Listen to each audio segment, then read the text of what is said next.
एक theorem note करो और इसके ऊपर मोस्ट इंपॉर्टेंट लिखो।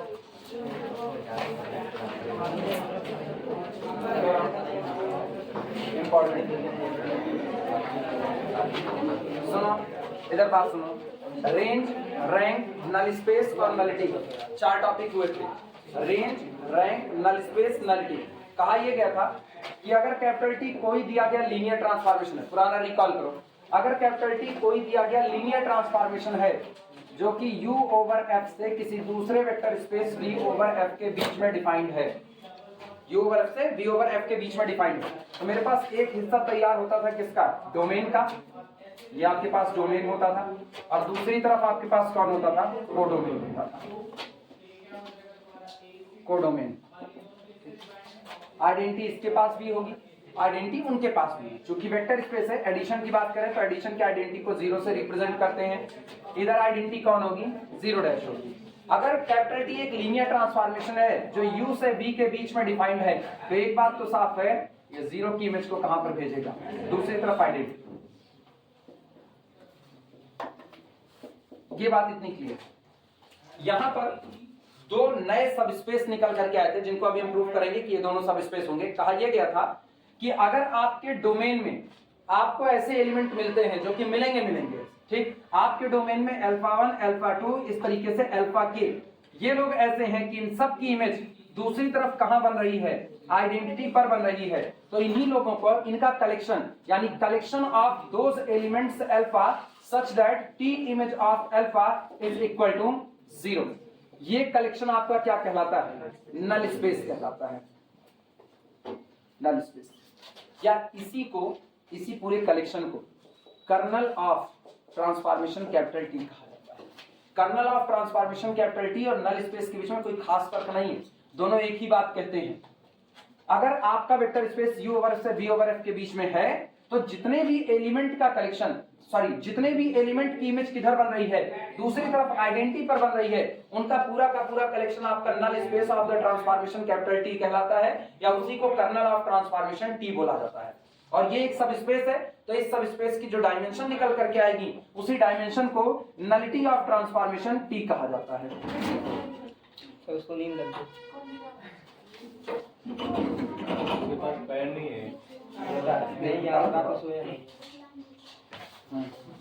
कर्नल ऑफ कैपिटल टी, इसकी जो डायमेंशन निकल करके आएगी, कर्नल ऑफ टी एक सब स्पेस होगा, इसकी जो डायमेंशन आएगी उसी डायमेंशन को कहते हैं nullity of transformation capital T. दूसरी बात, इधर जो आपके पास इमेज आ रही है, जैसे T image of alpha 1, T image of alpha 2, T image of alpha 3, इस तरीके से collection of images T image of alpha such that alpha belong to the capital U, ये जो निकल करके आता है इसको कहते हैं range of the transformation capital T, और ये भी एक सब स्पेस होता है। इसकी जो डायमेंशन होती है वो rank of the transformation capital T कहलाता है। इतनी बातें हो चुकी थी, अब शुरुआत कर रहे हैं प्रूफ करने की कि नल स्पेस, रेंज स्पेस, ये दो के दोनों आपके क्या होते हैं, सब स्पेस होते हैं। अब यही शुरुआत।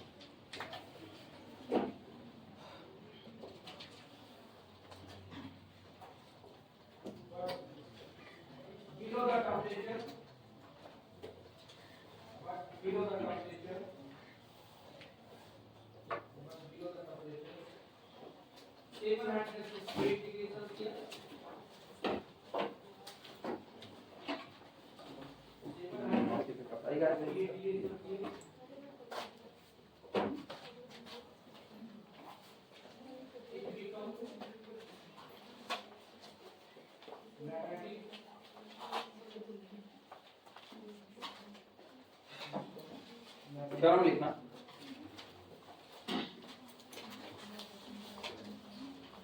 if u over f and v over f, if u over f and v over f are two vector spaces, are two vector spaces, are two vector spaces,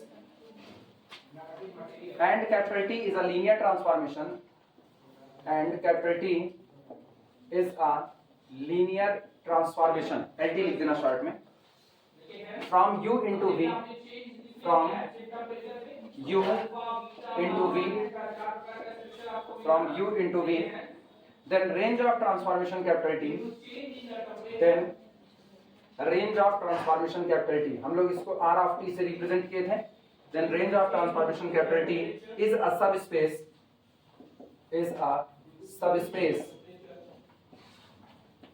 of capital V। ये दिए गए codomain यानी कि दिए गए capital V के लिए किसका काम करेगा? सबस्पेस का काम करेगा।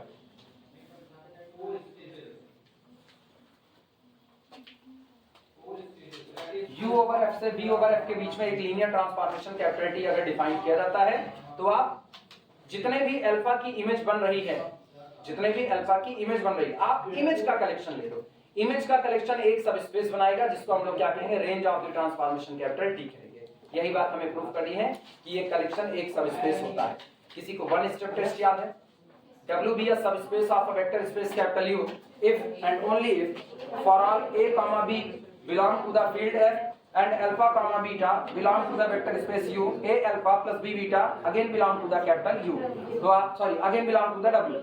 अगर ऐसा होता है लिख दे रहे हैं a comma b belong to the field F, vector alpha comma vector beta belong to the W, then a alpha plus b beta अगर ये भी बिलोंग कर जाए किसमें? W में। किसके लिए? For all alpha comma beta belong to the W के लिए and for all A comma B belong to the field F के लिए। तो ऐसे केस में W दिए गए vector space U over F के लिए किसका काम करेगा? सब स्पेस का काम करेगा। यही नेसेसरी एंड सफिशिएंट कंडीशन थी। इसी की मदद से हम लोग साबित करेंगे कि जो आपका रेंज स्पेस, जो आपका रेंज होता है वो भी क्या बनाता है? एक सब स्पेस बनाता है। चलो शुरुआत करें।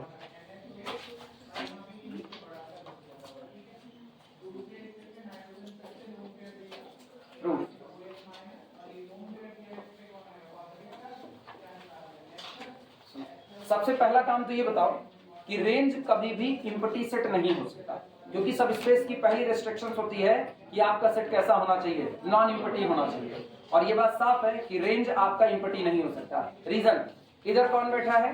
जीरो, आइडेंटिटी की इमेज उधर किस पर बनेगी? आइडेंटिटी पर। इसका मतलब कम से कम दूसरी तरफ में कोई और रेंज का हिस्सा आए ना आए, लेकिन जीरो वेक्टर तो रेंज का हिस्सा आएगा। इट मींस रेंज कभी भी इम्पटी नहीं हो सकती है। लिखना प्रूफ में लिखना, let capital T be the mapping from U to V be a linear transformation, be a linear transformation, be a linear transformation। then अब इसके लिए रेंज की बात करते हैं। Range of the transformation capital T is equal to, वही definition फिर से लिख रहे हैं, range of the transformation capital T is equal to collection of P image of alpha such that alpha belong to the main vector space U। Range of transformation capital T कुछ और नहीं, केवल और केवल इमेज का collection होता है। और इमेज भी किसकी? उन अल्फा की जो अल्फा किसमें है? आपके डोमेन U में बिलोंग कर रहे हैं। Clearly range of the transformation capital T does not equal to empty set. ये कभी भी इम्पटी नहीं हो सकता है। As there exist zero dash belong to the capital V such that P image of zero vector is equal to zero dash, where zero vector belong to the capital V। आपके पास domain में ही एक zero vector ऐसा जरूर होगा जिसकी image दूसरी तरफ कहां पर बनेगी? जीरो डैश, क्योंकि आपका ट्रांसफॉर्मेशन कैसा है? लीनियर, तो इस प्रॉपर्टी को ही फुलफिल करेगा। तो एक तो हमने कह दिया ये नॉन इम्पटी है। अब नॉन इम्पटी कहने के बाद हम इस पर necessary and sufficient condition apply करेंगे। और नेसेसरी एंड सफिशिएंट कंडीशन के लिए मुझको यहां से दो वेक्टर को चुनना पड़ेगा, एक T ऑफ अल्फा और दूसरा T ऑफ बीटा। नोट कर।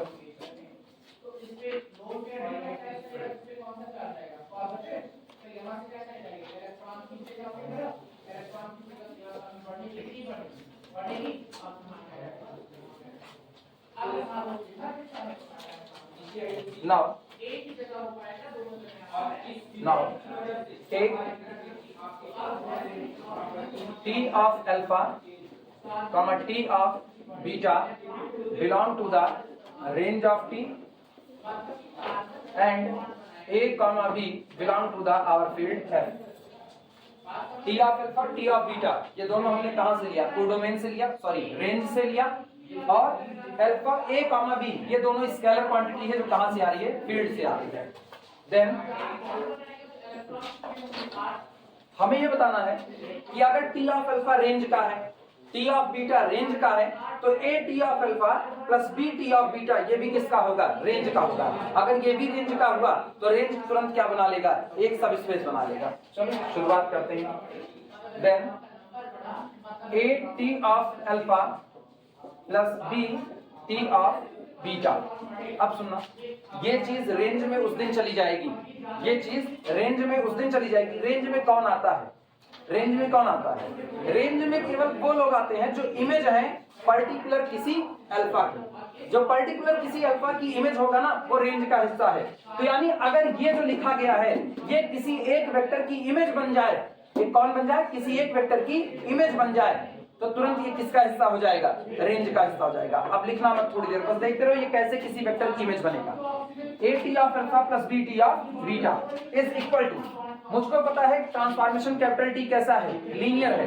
अगर ये लीनियर है तो क्या हम इसको ये नहीं लिख सकते? This is equal to T of A alpha plus T of B beta.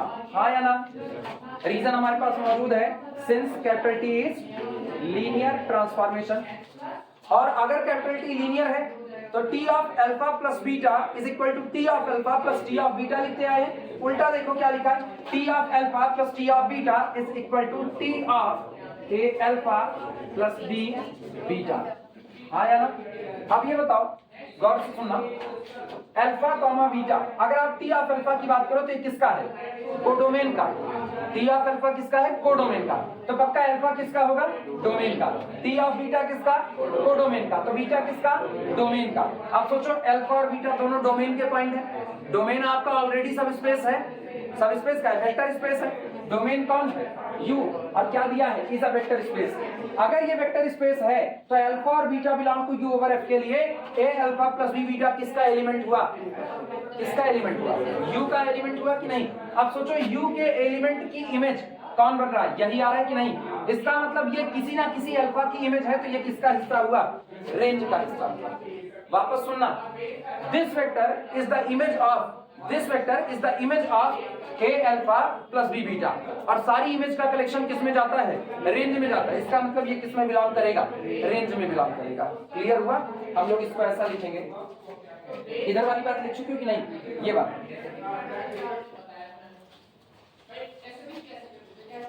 That is, अर्थात T इमेज ऑफ, पलट करके लिख रहे हैं, A alpha plus B beta is equal to A T of alpha plus B T of beta. This implies that A T of alpha plus B T of beta is image of A alpha plus B beta belong to the capital U.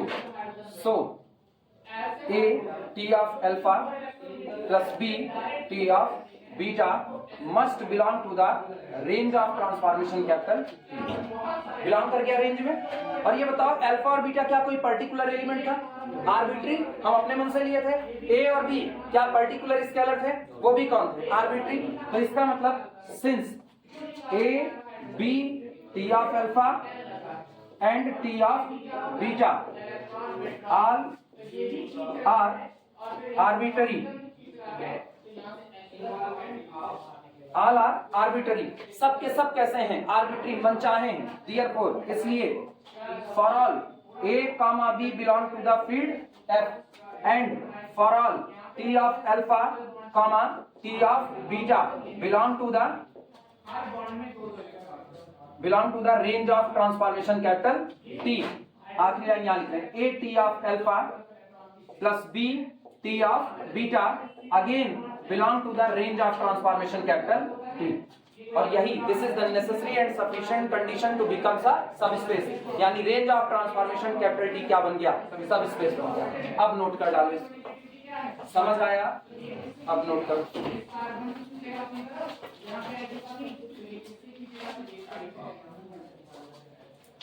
तो Cn की minus I effect की वजह से Cn के electron withdrawing nature की वजह से note करो फिर ये वाला जो हाइड्रोजन एरिया है बहुत ही ज्यादा एसिडिक है।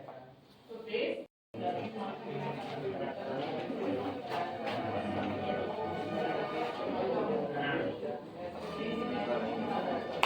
ये बात याद रखना, ये सब कुछ तब है जब कैपिटल टी एक लीनियर ट्रांसफॉर्मेशन है।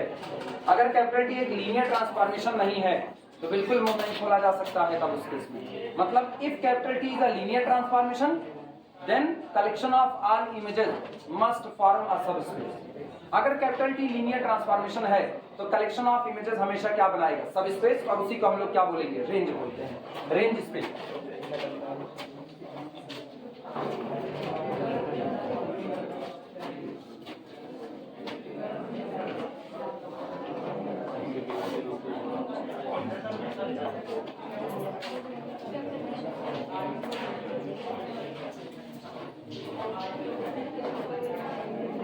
लिखना अगली थ्योरम लिखना नल स्पेस के बेसिस पर थ्योरम, और याद रखना ये भी कहता है मोस्ट इम्पोर्टेंट, ये दोनों में से कोई एक एग्जाम में 5 से 6 नंबर में नजर आता है, चाहे वो बात कर ले रेंज की, चाहे वो बात कर ले नल स्पेस की। अब सुनो, हमारे केस में यहाँ लीनियर ट्रांसफॉर्मेशन का मतलब होमोमॉर्फिज्म होता है, ठीक? जब हम इसकी बात कर रहे हैं तो लीनियर ट्रांसफॉर्मेशन का मतलब होमोमॉर्फिज्म है अपने लिए। जब तक होमोमॉर्फिज्म की डीलिंग हो रही है, मतलब लीनियर ट्रांसफॉर्मेशन की डीलिंग हो रही है, तो आप दोनों नाम लेने के लिए स्वतंत्र हो, चाहे आप बोलो नल स्पेस और चाहे उसी को बोलो kernel of transformation capital T. ये दोनों बातें एक। यही जब आप ग्रुप थ्योरी में पढ़ते हो ना, वहां भी सेम किस्सा रहता है। ग्रुप थ्योरी में हम लोग क्या कहते हैं कि अगर पहला ग्रुप G1 है और दूसरा ग्रुप कौन है? G2, और कैपिटल T पहले ग्रुप G1 से दूसरे ग्रुप G2 के बीच में एक होमोमॉर्फिज्म है, एक होमोमॉर्फिज्म। तो उन एलिमेंट का कलेक्शन, अब यहाँ पर ग्रुप की बात कर लिया, जब ग्रुप की बात कर लिया तो कोई जरूरी नहीं कि आपका ऑपरेशन एडिशन का हो, मल्टीप्लिकेशन हो सकता है, या कोई अलग तरीके से डिफाइंड ऑपरेशन हो सकता है, जैसे ऐसा हो A star B is equal to A plus B plus AB, ऐसा भी ऑपरेशन हो सकता है। हो सकता है ऑपरेशन हो A star B is equal to A plus B minus AB, इस तरीके का हो। और अगर ये इनके लिए ग्रुप बना ले रहा है तो जाहिर सी बात है आप पहले ग्रुप से दूसरे ग्रुप के बीच में मैपिंग ले रहे हो, तब वहां पर आपको हर बार आइडेंटिटी 0 मिले ये कोई जरूरी नहीं है। Identity depend on the binary operation, आपका जो बाइनरी ऑपरेशन रहेगा आइडेंटिटी उस पर डिपेंड करेगी। एग्जांपल के तौर पर पर्टिकुलर में अगर देखा जाए, जब ऑपरेशन एडिशन का होता है तो आइडेंटिटी कौन है? 0। जब ऑपरेशन यही किसका होता है? मल्टीप्लिकेशन का, तो उस दौरान आइडेंटिटी कौन होती है? 1। ये ऑपरेशन अगर एडिशन मॉडुलो का हो तो आइडेंटिटी आपको 0 नजर आती है, लेकिन तब सोचो उसमें फर्क क्या है। जैसे अगर रेसिड्यू क्लास मॉडुलो n की बात करें, बीएससी फर्स्ट ईयर में चर्चा हो चुकी है, रेसिड्यू क्लास मॉडुलो n की बात करें तो गौर करो, अगर हम एडिशन मॉडुलो 5 की बात करें तो एडिशन मॉडुलो 5 में जो मेरा सेट बन रहा है वो सेट बन रहा है 0 बार, 1 बार, 2 बार, 3 बार और कितना? 4 बार। मतलब हमने पूरे इंटीजर की दुनिया को, दुनिया में एक तो नहीं इनफाइनाइट इंटीजर होते हैं, पूरे इंटीजर की दुनिया को हमने क्या टुकड़े में बांट दिया? 5 टुकड़े में। टोटल 5 टुकड़े में बटे हैं। इनके अंदर में ये दिख भले तुमको 0 बार रहा है, लेकिन ये केवल और केवल सिंपल सा एक एलिमेंट भर नहीं है, ये खुद में एक सेट है। ये अपने अंदर में उन सारे एलिमेंट को जगह दिया हुआ है जो 5 से डिवाइड होने के बाद रिमाइंडर कितना देते हैं? 0। ये बाहर लगे हुए नंबर ना साइन बोर्ड के तौर पर है, जो आपको बता रहे हैं मेरे अंदर जो रखे गए उनकी प्रॉपर्टी क्या होने वाली है। जैसे अगर हम कहें 1 बार, तो इसका मतलब है इनमें वो लोग रखे गए हैं जो 5 से डिवाइड होने के बाद रिमाइंडर कितना देंगे? 1। जैसे 6 हो गया, 11 हो गया, इसके बाद फिर आपका 16 हो गया, तो 5 तिहाई 15, 1 16, रिमाइंडर कितना दे रहे हैं? 1। 2 बार का मतलब है इसने अपने अंदर में उन लोगों को जगह दी है जो जब डिवाइड होते हैं किससे? 5 से, रिमाइंडर कितना देते हैं? 2। जैसे 12 हो गया, 7 हो गया, इसके बाद 17 हो गया, इन सब में 5 से डिवाइड करो, रिमाइंडर कितना मिलेगा? 2। अब गौर करो ऑपरेशन एडिशन मॉडुलो 5 का, और नजर क्या आ रही है? आइडेंटिटी 0 बार। यही ऑपरेशन एडिशन मॉडुलो 6 का कर दो, अभी भी तुमको आइडेंटिटी दिखने में तो 0 बार आएगी, लेकिन अब वो 0 और ये 0 बदल चुका है। 0 बार, 1 बार, 2 बार, 3 बार, 4 बार और 5 बार। इस 0 में और इस 0 में जमीन आसमान का फर्क है, ये दोनों सेम नहीं है। ये अपने अंदर में 5 के मल्टीपल को रखा हुआ है, 5 से डिवाइड होकर के 0 देने वाला कौन होगा? 5 का मल्टीपल होगा। तो इसने अपने अंदर में 5 के मल्टीपल को जगह दी है, जबकि इसने अपने अंदर में किसको दी है? 6 के मल्टीपल को। क्या 5 का और 6 का मल्टीपल हरदम बराबर होगा? कोई जरूरी नहीं, एलसीएम वाला बराबर हो जाए। 5 और 6 का एलसीएम 6 पंचे 30, मतलब 30, 60, 90, ये लोग 5 और 6 दोनों के मल्टीपल हैं। लेकिन क्या सिर्फ यही दोनों इनके पास हैं? नहीं, वो एलसीएम वाला इनमें और इनमें कॉमन है। लेकिन अगर बात करोगे ना, तो किसी सेट में अगर एक भी एंट्री डिफरेंट हो गई तो दोनों सेट डिफरेंट हो जाते हैं। एक भी एंट्री, यहाँ तो एक नहीं लाखों करोड़ों डिफरेंट है। इसके पास केवल और केवल 5 का मल्टीपल और इसके पास कितने हैं? 6 के मल्टीपल। क्या ये 0 और ये 0 सेम टू सेम है? अलग अलग। तो दिखने में दोनों बाहर से 0 हैं, लेकिन वास्तविकता में ये दोनों जीरोस अलग अलग हैं। इतनी बातें क्लियर हुई? तो ये मत कहना हमेशा कि एडिशन है तो एडिशन की आइडेंटिटी हमेशा 0 रहेगी। आपका एडिशन किस तरह पर डिफाइंड है ये भी डिपेंड करता है। अगर आपका ऑपरेशन ये, अब सोचो ये ऑपरेशन अपने अंदर में 2 लोगों को समेटा है, एडिशन को भी और मल्टीप्लिकेशन को भी। इसकी आइडेंटिटी अलग है। इसकी आइडेंटिटी अगर ग्रुप थ्योरी से निकाली जाए ना, तो इसकी आइडेंटिटी में भी 0 आ सकती है, में भी 0 नहीं भी आ सकती है, दोनों बातें। इसकी आइडेंटिटी और आइडेंटिटी जितनी होती है उसी के हिसाब से इनवर्स बदलता है, क्योंकि inverse depend on the identity हो जाता है। अगर कोई तुमसे पूछे ना फला एलिमेंट का इनवर्स क्या है ग्रुप थ्योरी में, तो कभी भी उसको पहले इनवर्स मत बताओ। अगर वो ऑपरेशन नहीं दे रहा है और कह रहा है मैंने एक सेट लिया, सिंपल सा क्वेश्चन है, मैंने एक सेट लिया, उस सेट में एक नंबर है 2, आप 2 का इनवर्स बताइए। और उसने कह दिया 2 का एडिटिव इनवर्स क्या होगा, सिर्फ इतना कर, 2 का एडिटिव इनवर्स क्या होगा। तो पहले उसका सवाल क्लियर करवाओ, क्या आप जो एडिशन ले रहे हैं वो नॉर्मल यूजुअल एडिशन ही है या आप एडिशन में भी मॉड्यूलो सिस्टम वगैरह लगा रहे हैं? क्योंकि अगर आप मॉड्यूलो सिस्टम लगा रहे हो तो मॉड्यूलो सिस्टम में 2 का इनवर्स, अब 2 का इनवर्स सोचो कैसे बदलेगा। जिस दिन आप एडिशन मॉड्यूलो 5 की बात करोगे 2 का इनवर्स 5 - 2 आएगा, कितना होगा? 3 होगा। और अगर आप यही एडिशन मॉड्यूलो 6 की बात करोगे तो 6 - 2 दैट इज इक्वल टू कितना आएगा? 4 आएगा। सोचो एलिमेंट वही है 2, लेकिन आपने ऑपरेशन बदल दिया, उनके इनवर्स चेंज हो गए, उनके इनवर्स चेंज हो गए। रीजन आइडेंटिटी बदल चुका था, आइडेंटिटी ही बदल चुका था। आपको जो बाहर से 0 नजर आ रहा था, वास्तविकता में तो 0 था ही नहीं, वो तो 0 ऑपरेशन के रिस्पेक्ट में था। इसीलिए कहा जाता है कि अगर आपसे कोई पर्टिकुलर एलिमेंट का इनवर्स पूछ रहा है तो पहले उससे आइडेंटिटी जानने की कोशिश करो कि उसमें आइडेंटिटी क्या होगी। एक बार आइडेंटिटी मिल गई तो आइडेंटिटी के बिहेव पे हम लोग क्या निकाल लेंगे? इनवर्स निकालेंगे, क्योंकि मुझको पता है 2 लोग एक दूसरे का इनवर्स बनते हैं अगर उनके झगड़े में रिजल्ट क्या चढ़े? आइडेंटिटी चढ़े। A is the inverse of B, B is the inverse of A. If A star B is equal to identity, B star A also is equal to identity. तब आइडेंटिटी पता है ना, तब आप इनको निकाल रहे हैं। सोचो अगर मुझको पता है एडिशन की आइडेंटिटी 0 है तो A का इनवर्स कौन होगा, तब हम बताएंगे कैसे। A plus B is equal to कितना? 0, यानी A is equal to 0 minus B that is minus B। तब आप यूजुअल एडिशन पे बताते हो। तो पहले चर्चा आइडेंटिटी की, उसके बाद चर्चा किसकी होगी? इनवर्स की होगी। क्लियर है ये बातें? अब सुनना, जो मेन बात हमको बतानी थी, अगर G1 और G2 दोनों ग्रुप हैं तो आप इनमें आइडेंटिटी को हर बार 0 नहीं चढ़ाओगे। अब तो ऑपरेशन पर डिपेंड है साफ सुथरा।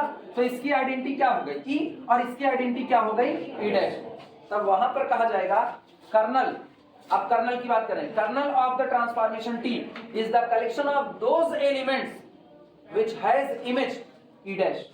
उन एलिमेंट का कलेक्शन है जिनकी इमेज कौन बन रहा है? E'। अब आप 0 नहीं करो, ये तो वेक्टर स्पेस की दुनिया है कि हम लोग बचे पड़े हैं, एक तरफ आइडेंटिटी 0 और दूसरी तरफ आइडेंटिटी क्या ले लिए? 0' ले लिया। अदरवाइज जनरल थ्योरी में लिखा जाए तो जनरल थ्योरी में गौर करना क्या होगा, if G1 and G2 are the 2 groups then kernel of the transformation capital T is the collection of those elements G belong to the G1 such that, पहले हमेशा आप कर्नल यानी कि नल स्पेस वाली दुनिया कहां चुनते हो? डोमेन से या कोडोमेन से? डोमेन से। कोडोमेन से क्या चुनते हो? रेंज को चुनते हो। तो इसका मतलब डोमेन के उन एलिमेंट का कलेक्शन सच दैट जो इस प्रकार हैं कि T image of G is equal to दूसरी तरफ क्या बनेगी? आइडेंटिटी। उन सारे लोगों को बटोर लो जिनकी इमेज दूसरी तरफ क्या बन रही है? आइडेंटिटी बन रही है। और ऐसे लोगों का कलेक्शन क्या कहलाता है? Kernel of T। यही चीज चूंकि वेक्टर स्पेस में आप आए हो तो आप बार बार क्या लिख रहे हो? 0। इमेज हर बार कितनी आ रही है? ये इमेज आप बार बार कितनी कर रहे हो? 0। इसीलिए दुनिया इसको एक आसान नाम दे देती है जो पूरी तरह से खत्म हो जा रहा है, नील हो जा रहा है। इसीलिए कर्नल को ही वो लोग क्या बोल देते हैं? Null space of transformation. मेरे केस में यहाँ पर कर्नल और नल स्पेस दोनों बातें सेम है। लेकिन जब आप ग्रुप थ्योरी पढ़ोगे तो ग्रुप थ्योरी में हम नल स्पेस नहीं, तब हम इसको जनरली क्या बोलेंगे, कर्नल। अभी आप चाहे कर्नल बोलो चाहे नल स्पेस बोलो। क्लियर है ये बातें, याद रहेंगी? अगर ना याद रहे ना तो हम लोग इसको दोबारा लिख सकते हैं फिर से।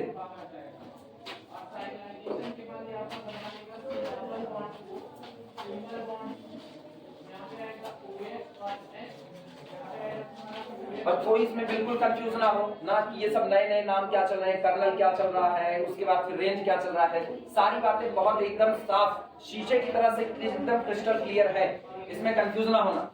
एक वेक्टर स्पेस यू, दूसरा वेक्टर स्पेस वी, और दोनों के बीच में एक रूल डिफाइन कर दिया गया है कैपिटल टी। रूल बहुत साफ सुथरा है। रूल कहता है कि आप इधर से एलिमेंट को उठाओगे दूसरी तरफ भेजोगे, जैसा रूल होगा देखा जाएगा। लेकिन रूल लीनियर ट्रांसफॉर्मेशन है, मतलब लीनियर ट्रांसफॉर्मेशन की दोनों प्रॉपर्टी को पूरा कर रहा है। उस दौरान जितनी इमेज बन रही है उस इमेज का कलेक्शन क्या कहलाता है, रेंज कहलाता है। जैसे आप 2D से 3D में मैपिंग लो, एग्जाम्पल पर्टिकुलर दिमाग पर सेट करो, 2D से 3D में मैपिंग लो। 2D में जितने लोग हैं सबकी इमेज केवल और केवल कौन आए, एक्स एक्सिस आए, तो आपकी रेंज क्या होगी, एक्स एक्सिस। सोचो आप 2D की दुनिया से उठ करके 3D में आ रहे हो, एक्स एक्सिस पर चल सकते थे, वाई पर चल सकते थे, जेड एक्सिस पर चल सकते थे, एक्स वाई प्लेन पर चल सकते थे, वाई जेड प्लेन पर चल सकते थे, एक्स वाई प्लेन पर चल सकते थे। इतनी जगह आपके पास चलने के लिए थी, लेकिन आपको मिला कितना, केवल एक्स एक्सिस मिला। तो आपकी रेंज क्या होगी, एक्स एक्सिस होगी। बस आप उतनी दूर तक, आपके सारे एलिमेंट वहां से उठे हैं और उनकी इमेज जो आपका रूल डिफाइंड था उस रूल के हिसाब से, जैसे हम कह दें रूल हो जाए T image of X Y Z is equal to बस x 0 या t image of X Y is equal to x 0 क्या दे दिया, कोई दिक्कत इसमें? सिंपल सा, y को 0 कर दिया, z अपनी मर्जी से 0 कर दिया। अभी बताओ सारे एलिमेंट को कहां भेज रहा है, x एक्सिस पर। और ये मैनी टू 1 की मैपिंग है, मैनी टू 1, क्योंकि ये 1 2 को भी कहां भेजेगा, 1 0 0, 1 2 को कहां भेजेगा, 1 0 0, 1 3 को भी कहां भेजेगा, 1 1/2 को भी कहां भेजेगा, 1 0 0। इवन ना हर उस पॉइंट को 1 0 0 पर भेज देगा जिस पॉइंट में x कोऑर्डिनेट कितना है। कितने पॉइंट ऐसे होते हैं जिनका x कोऑर्डिनेट 1 होता है, इनफाइनाइट। यानी ये पूरे के पूरे R2 से इनफाइनाइट पॉइंट को उठाता है, इनफाइनाइट पॉइंट को, और उठा करके उनको भेज देता है कहां पर, मैनी टू 1 का किस्सा है।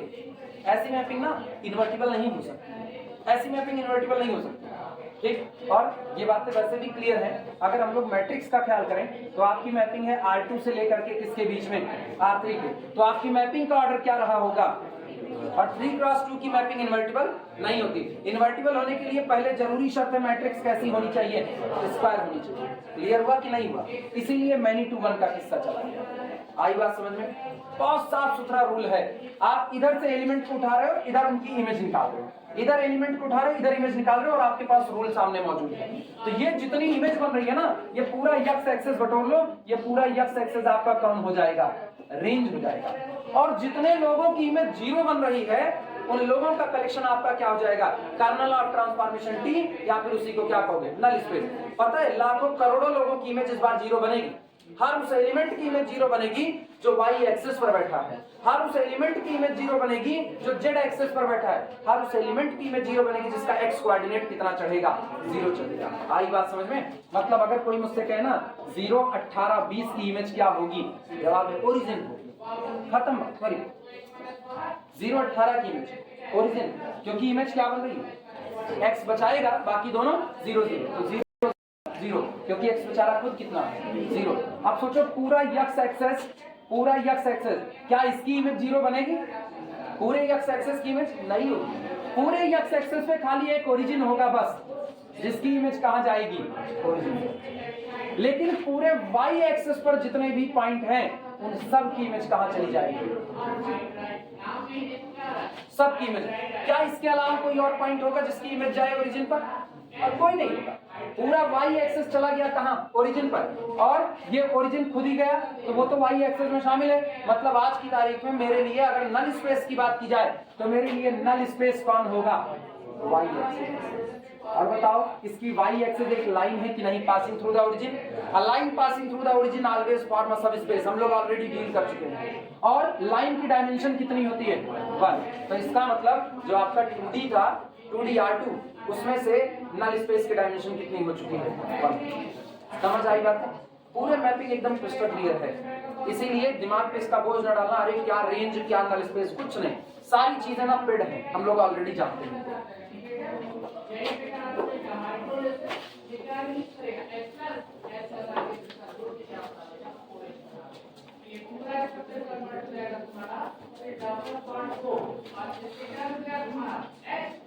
चलो लिखना, इफ u ओवर f, थोड़ा लिखो, if u over f and v over f, if u over f and v over f are two vector spaces, are two vector spaces, are two vector spaces and capital T from u to v, capital T from u to v is a linear transformation, is a linear transformation, then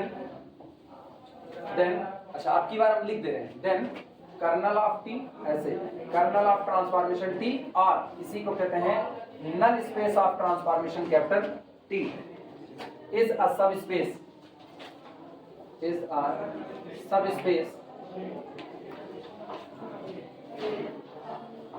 is a subspace of u over f। ऐसे लोगों का collection जिनकी image केवल और केवल zero vector बन रही है, उनका कलेक्शन भी क्या बनाता है? सब स्पेस बनाता है।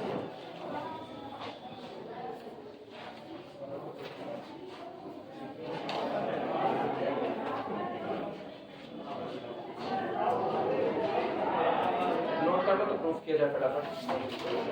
और ये दोनों मोस्ट इंपॉर्टेंट है एग्जाम में, या तो रेंज का हो जाता है या फिर नल स्पेस का हो जाता है। और मान करके चलो ना 60 to 70% चांस होता है इनके पूछे जाने के, 60 to 70%, ये कम नहीं, यहाँ 20% भी बहुत ज्यादा होता है, यहाँ तो 60-70 का हो जाए तो बताओ प्रूफ किया जाए। सबसे पहला काम, जब भी आपको किसी सेट को सब स्पेस दिखाना हो, सबसे पहला काम दिमाग में याद रखना, कभी भी एग्जाम में सीधा ना अपना लेना कि दो एलिमेंट चुन लिया और शुरुआत कर दी। अगर आपको किसी सेट को सब स्पेस दिखाना है तो सबसे पहले उस सेट को नॉन इम्पटी दिखाओ, सबसे पहला काम। हम रेंज में भी सबसे पहले क्या दिखाए थे? Non empty. इधर भी हम सबसे पहले क्या कहेंगे? Non empty. और होगा ये नॉन इम्पटी, क्योंकि मुझको पता है किसी और की इमेज जीरो जाए ना जाए, लेकिन जीरो वेक्टर की इमेज हमेशा कहाँ जाएगी? जीरो जाएगी। चलो लिखना इसी बात को, proof. Since null space of transformation T, और अथवा इसी को कहते हैं kernel of the transformation capital T is the collection of alpha. लेकिन इस बार जो अल्फा का कलेक्शन है वो अल्फा किसका है? डोमेन का। Collection of alpha belong to the domain U such that ऐसे अल्फा का कलेक्शन है कि T image of alpha is equal to 0 dash, और ये 0 डैश किसका है? Belong to the capital. हाँ लोग पूरी क्लासिया एक तरफ से खड़ी हुई थी, अब तुम भी, वो तो गनीमत थी ना, आए नहीं तो छुट्टी लेने तुम खड़े हो जाते, तय तो था। सुनो, सबसे पहला काम ये कैसा होना चाहिए? Non empty. और साफ है ये नॉन इम्पटी है, clearly null space of transformation capital T does not equal to 5, ये इम्पटी नहीं है। As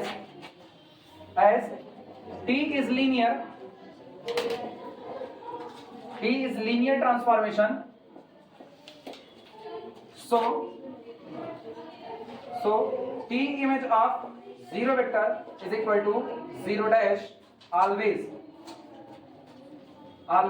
implies that zero vector belong to the null space of T। ये सेट आपका कभी भी इम्पटी नहीं हो सकता है, क्योंकि आपको कहा गया है कि आपका ट्रांसफॉर्मेशन ऑलरेडी कैसा है, लीनियर है। लीनियर है तो कम से कम जीरो की इमेज को तो जीरो पर तो भेजेगा, बाकी चाहे किसी और को भेज पाए चाहे ना भेज पाए, तो इसलिए नॉन इम्पीडिंग। अब हम शुरुआत करेंगे इसके दो एलिमेंट को लेने से, और पता है क्या दिखाना है, अपने को दिखाना है ना कि alpha comma beta belong to the null space. Wording सुनना, लिखते रहो सुनते रहो। हमको दिखाना है alpha comma beta belong to the null space. अगर अल्फा और बीटा नल स्पेस में बिलोंग करते हैं, मतलब अगर अल्फा की इमेज जीरो वेक्टर जा रही है, बीटा की इमेज जीरो वेक्टर जा रही है, तो ए अल्फा प्लस बी बीटा की भी इमेज कहां जानी चाहिए, जीरो वेक्टर। और अगर उसकी भी जीरो चली गई तो सोचो for all a comma b belong to field, for all alpha comma beta belong to the null space, a alpha plus b beta also belong to the null space. मतलब आप जिन दो को इसमें से उठाओगे ना, इसमें से आप किसी भी दो को उठाओगे और उन पर एक्सटर्नल कंपोजिशन लगा करके उसके बाद ऑपरेट कराओगे तो उसकी भी इमेज कहां जा रही है, जीरो पर, तभी वो भी किस में आएगा, नल स्पेस में आएगा। आप थोड़ी देर लिखना मत, केवल देखते रहो, बस केवल देखते रहो, लिखना मत कुछ। Now let A comma B belong to the field F and vector alpha comma vector beta belong to the null space of T। एक तो हमने फील्ड से लिया A और B, और दूसरा हमने नल स्पेस के दो आर्बिट्री मेंबर ले लिए अल्फा और बीटा। अब जाहिर सी बात है अगर ये नल स्पेस के मेंबर हैं तो दिस इंप्लाइज दैट, अगर ये नल स्पेस के मेंबर हैं तो साफ बात है कि T इमेज ऑफ अल्फा बराबर कितना, जीरो डैश, और T इमेज ऑफ बीटा भी कितना होगा, जीरो डैश। किसी को इसमें कोई दिक्कत? आपने दोनों वेक्टर कहां के चुने, नल स्पेस के, तो उनकी इमेज भी क्या जाएगी, जीरो डैश जाएगी। Now T image of A alpha plus B beta, इसकी इमेज निकालते हैं। सुनो, अगर आपको नल स्पेस को सब स्पेस कहना है तो सब स्पेस की प्रॉपर्टी पूरी होनी चाहिए। सब स्पेस की प्रॉपर्टी है for all A comma B belong to field है, for all alpha comma beta belong to null space of T, A alpha plus B beta also belong to null space of T। वो भी तो, लेकिन A alpha plus B beta null space में कब जाएगा, जब उसकी खुद की इमेज क्या हो जाएगी, जीरो हो जाएगी। तो चलो इसकी इमेज निकाल करके चेक करते हैं। मुझको पता है कैपिटल T कैसा ट्रांसफॉर्मेशन है, लीनियर। अगर ये लीनियर है तो लीनियरिटी की प्रॉपर्टी से A T of alpha plus B T of beta, हाँ या ना, यहीं पर बता देना आगे, since T is linear transformation. अच्छा ये बताओ टी ऑफ अल्फा कितना आया है, टी ऑफ बीटा कितना, जीरो डैश, तो ये हुआ zero dash plus zero dash and again is equal to zero. सोचो a alpha plus b beta की भी इमेज कितनी आई, क्या अल्फा और बीटा कोई पर्टिकुलर एलिमेंट थे, आर्बिट्री, ए और बी भी कैसा था, आर्बिट्री, तो आप कुछ भी चुनोगे नल स्पेस से, उनके साथ ए अल्फा प्लस बी बीटा निकालोगे तो वो उसकी भी इमेज कितनी आएगी, जीरो, यानी वो खुद किस में जाएगा, नल स्पेस में जाएगा, होल्ड होगी प्रॉपर्टी। इसका मतलब नल स्पेस भी आपका क्या होता है, एक सब स्पेस होता है। यहां तक लिख लो तो लैंग्वेज बोले, यहां तक लिखो पहले।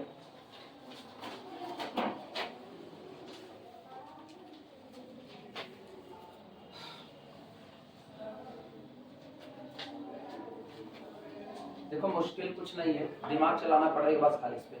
सब एक सीक्वेंस में ना जुड़ा हुआ है, जैसे कहते हैं ना पूरा फूल एक में एकदम गुथा पड़ा है, आपको केवल उस पर्टिकुलर उसी मेन आर्टिकल पर स्ट्राइक करना है बस।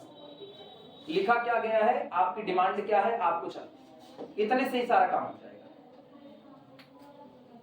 हम अलग से कोई थ्योरी नहीं लगाए, मुझको पता है नल स्पेस का मतलब होता है उन लोगों का कलेक्शन जिनकी इमेज क्या जाएगी, जीरो जीरो, सिंपल सी बात है।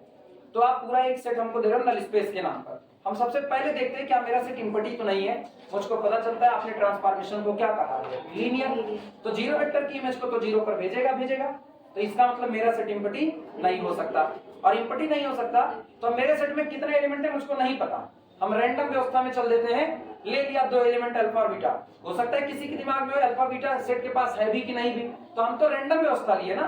अगर मेरे सेट के पास सिर्फ जीरो वेक्टर होता, अगर मेरे सेट के पास सिर्फ जीरो वेक्टर, तब तो ट्रिवियल है ही है, फिर तो बवाले खत्म हो गया और कोई है नहीं। लेकिन अगर उसके अलावा भी कोई होता तो क्या आपको कोई पर्टिकुलर पता है क्या होता, तो आपने रैंडमली उठा लिया अल्फा और बीटा, और पता चलता है अल्फा और बीटा अगर आपने नल स्पेस का उठाया तो दोनों मेंबर अगर नल स्पेस के हैं तो दोनों की इमेज भी क्या होगी, जीरो डैश होगी, हाँ या ना।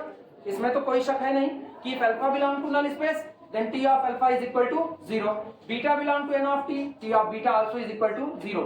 मुझको चेक करना है a alpha plus b beta भी इसमें हो जाए तो सब स्पेस बन जाएगा, तो हम ए अल्फा प्लस बी बीटा की क्या निकाल लेते हैं, इमेज, और इमेज निकालेंगे तो जिस ट्रांसफॉर्मेशन के थ्रू निकाल रहे हैं वो ट्रांसफॉर्मेशन ऑलरेडी दिया गया है कितना, लीनियर, तो T image of a alpha plus b beta, और लगाओ लीनियरिटी की प्रॉपर्टी कितना होगा, ए टी ऑफ अल्फा, लेकिन ये कितना आया था 0, plus b T of beta, ये भी कितना आया था 0, और 0 वेक्टर प्लस 0 वेक्टर जुड़ के भी क्या देगा 0 वेक्टर, यही तो हमको चाहिए था। लो हमने जिन आर्बिट्री मेंबर को उठा करके रिजल्ट अप्लाई किया वो भी रिजल्ट भी कितना आया 0, इसका मतलब हम अभी भी बाहर नहीं गए, अभी भी हम उसी सेट में हैं जिस सेट से एलिमेंट को लेकर के चले हुए थे। मतलब मैंने अल्फा सेट का उठाया, बीटा सेट का उठाया, ए और बी फील्ड का उठाया, लेकिन ए अल्फा प्लस बी बीटा जो नया मेंबर तैयार हुआ वो भी उसी सेट में आया जिस सेट में हम मौजूद थे। इसका मतलब हम लोग कैसे हुए, क्लोजर प्रॉपर्टी और विद एक्सटर्नल कंपोजिशन के साथ होल्ड कर गए। क्लोजर प्रॉपर्टी और एक्सटर्नल कंपोजिशन, ये इतना हिस्सा कौन है, एक्सटर्नल कंपोजिशन, और इतना हिस्सा दोनों कौन है, क्लोजर प्रॉपर्टी, और ये दोनों एक साथ आ जाते हैं तो आपका ट्रांसफॉर्मेशन क्या, सॉरी आपका दिया गया सेट क्या बन जाता है, सब स्पेस। तो हो गया, दिक्कत लगी कहीं पर, सिंपल से आप रटे होगे पुराना वाला तो बिल्कुल लगेगी, अदरवाइज लगनी नहीं चाहिए, अपने रट करके नहीं पढ़ाई होगी। लिखना सिंस, नीचे लिखो since A comma B comma alpha comma beta, since A comma B comma alpha comma beta, since A comma B comma vector alpha comma vector beta, वो वेक्टर लगा देना, A comma B comma vector alpha comma vector beta, all are arbitrary, all are arbitrary, all are arbitrary, सो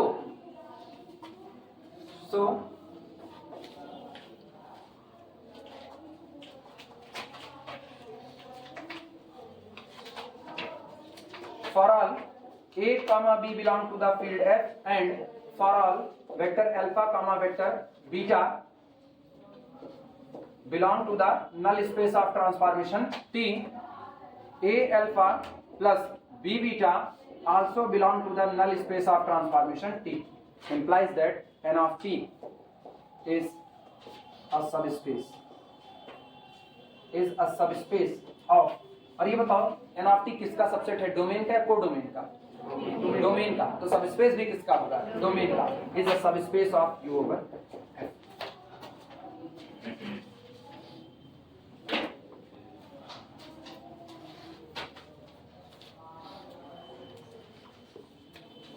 ये पूरी व्यवस्था ना, ये पूरी व्यवस्था अगर ध्यान से देखो तो कुछ ऐसा है ना, जैसे वेक्टर स्पेस एक बड़ा परिवार है, उस बड़े परिवार के अंदर में छोटा परिवार बैठा हुआ है जो अपने सारे लोगों का बर्डन खुद उठा करके रखा है। ये बिल्कुल वैसा है ना जैसे आपकी यूनिवर्सिटी वेक्टर स्पेस का काम कर रही है, और यूनिवर्सिटी के अंदर में जो कॉलेज बने हुए हैं ना, ये कॉलेज उसके सबसेट यानी सब स्पेस का काम कर रहे हैं। अब जो जैसे मान लो केनाई हो गया, गणपत साय हो गया, केनाई और गणपत साय का हाल ये है कि ये दोनों लोग अपने एग्जाम खुद करवाते हैं, कहीं बाहर नहीं जाते, इनका सेंटर इन्हीं के पास रहता है, अपने एग्जाम खुद करवा रहे हैं, तो इसका मतलब ये अपने लोगों को अपने अंदर में क्लोज करके रखे हुए हैं, एक्सटर्नल कंपोजिशन होल्ड कर रहा है। बाहर वाला मेंबर भी आ रहा है, ये दूसरे का भी सेंटर ले रहे हैं, बाहर वाला मेंबर आ रहा है वो भी यहाँ पर बैठा हुआ है, तो इसका मतलब कोई भी बाहर नहीं जा रहा। लेकिन वो कॉलेज सब स्पेस की कैटेगरी में नहीं डाले जा सकते जिनका सेंटर कहीं और जा रहा है, वो अपना एग्जाम खुद नहीं करा पा रहे, उनका सेंटर कोई और लेके जा रहा है। सोचो पढ़े मेरे यहाँ, ठीक है, सब पढ़े सब बढ़े वाला नारा मेरे यहाँ पर लगाए और एग्जाम देना हुआ तो दूसरे के यहाँ पर चले गए, सेंटर बदल गया, तो इसका मतलब एक्सटर्नल कंपोजिशन नहीं होल्ड किया। एक्सटर्नल कंपोजिशन कौन, ये सारी बातें ना आप समझने के लिए ऐसे एग्जांपल लेते हो, बाकी ये सारे एग्जांपल ना एकदम पूरी तरह से वेल डिफाइंड नहीं हो सकते इन पे। एक्सटर्नल कंपोजिशन कौन, यूनिवर्सिटी से आया हुआ आदेश एक्सटर्नल कंपोजिशन है। यूनिवर्सिटी ने एक आदेश दे दिया कि आप सारे लोग अपना अपना एग्जाम करवाएं, लेकिन मुझको तो मान्यता ही नहीं अपना एग्जाम करवाने की, तो हम अपने डिग्री कॉलेज का सेंटर कहीं किसी डिग्री कॉलेज में भेजेंगे।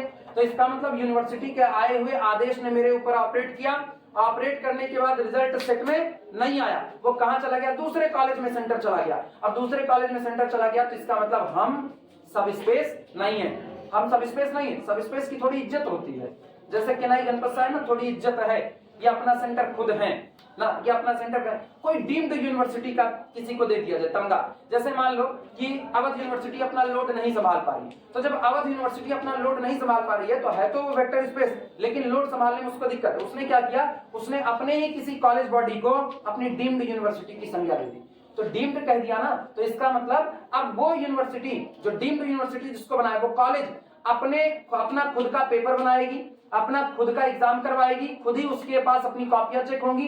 1-2 कॉलेज उसके अंडर में और आ जाएंगे जिनकी कॉपियां भी उसके यहाँ पर चेक होने के लिए आ जाएंगी। क्यों? क्योंकि बड़ी यूनिवर्सिटी का एक पार्ट बन चुका है, लेकिन उसके पास वो सारी बातें हैं जो मेन कैंपस के पास हैं। लेकिन क्या वो मेन कैंपस है?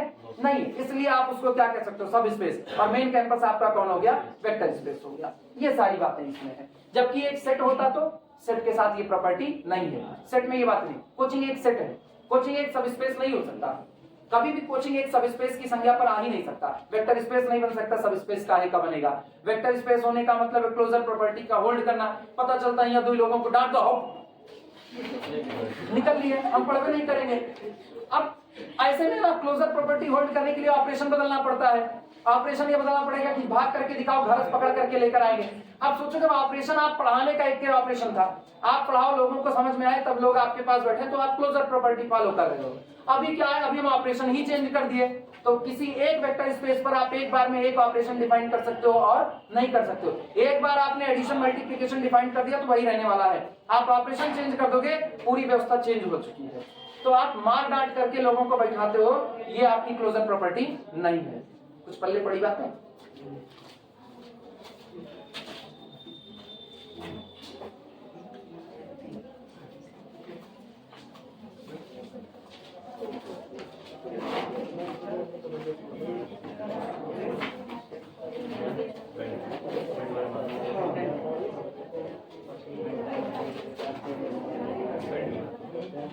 स्पेस हो चुका है।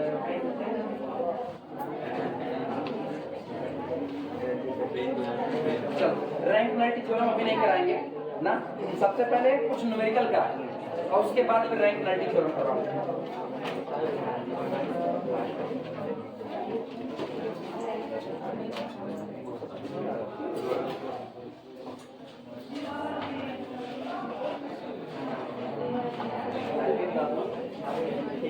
लिखना बढ़िया ना आप वाले लोग। हाँ